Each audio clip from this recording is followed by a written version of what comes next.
Hi guys, Christie here. So it was a crazy week last weekend. I didn't get a chance to make a video, so I'm going to make a few this week. But this one's going to be a quick and easy one for our very fresh newbies. And this kind of can go for all-star cheer, town cheer, high school cheer if they're competing in any of those regular divisions, not like game day or non-stunt or non-tumble or non-build. So this is in general what judges are scoring a routine on and the elements that you need to have in a routine in order for it to be scored appropriately. So I am using the United Scoring Partners score sheet to use as an example of the skills that you're going to see in a cheerleading routine. Now, for the sake of time, I'm going to only go over elite today. I'm not going to go over novice or prep, and I'm going to do pretty much from levels 1 through 6, even though level 1, they don't allow basket tosses. So I will show an example of that. So if you look on your screen now, you can see an example of a score sheet from levels 2 through 6. Now, if you were level 1, the tosses section that you see on the top under the building judge would not exist.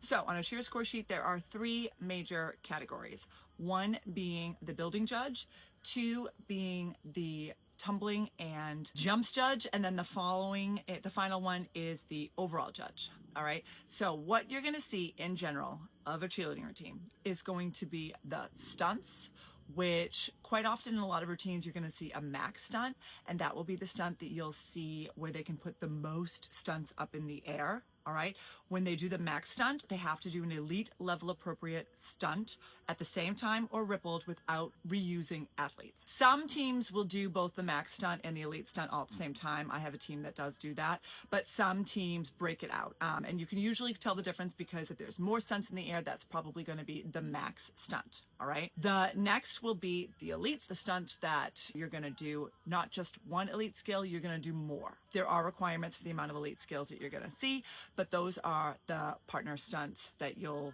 find in a routine. So a max stunt as well as an elite stunt, sometimes multiple elite stunts, but in general, you're going to see 2 sections, one with the most stunts up in the air and the other one with more of the stunt elements happening, but with less groups. Then you're going to have your pyramid, and a lot of routines have multiple pyramids. Pyramids are pretty much when you see athletes touch. They link up, whether it be by foot or by hands. Some routines will have mini pyramids that go on during other sections, for example, in maybe standing tumbling. But a lot of times you will see a main pyramid that takes place. All right, that's where you usually see a lot of fun transitional skills, but also the pyramid structures. And again, I'm going very broad on this.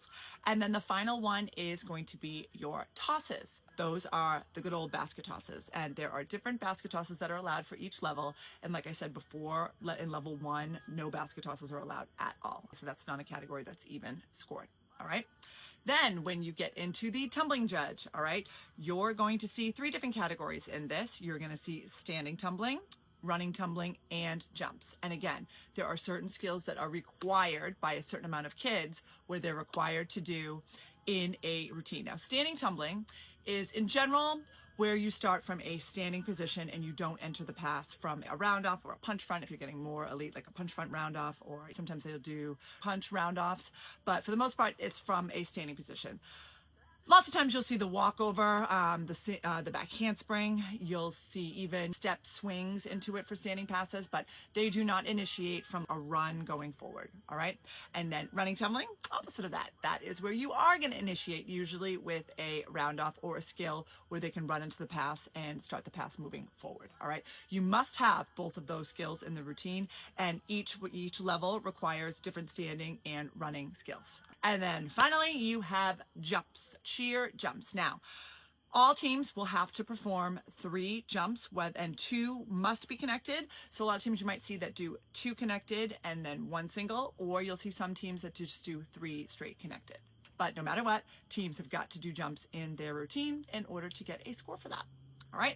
And then finally, 2 spots that I absolutely love is the overall judge, the judge that will judge the dance, and then they will judge the formations and transitions. Now, the dance you can clearly see usually is at some point in the routine where all the athletes are dancing, and there are certain requirements that are needed to score high in that, but all teams need to perform a dance.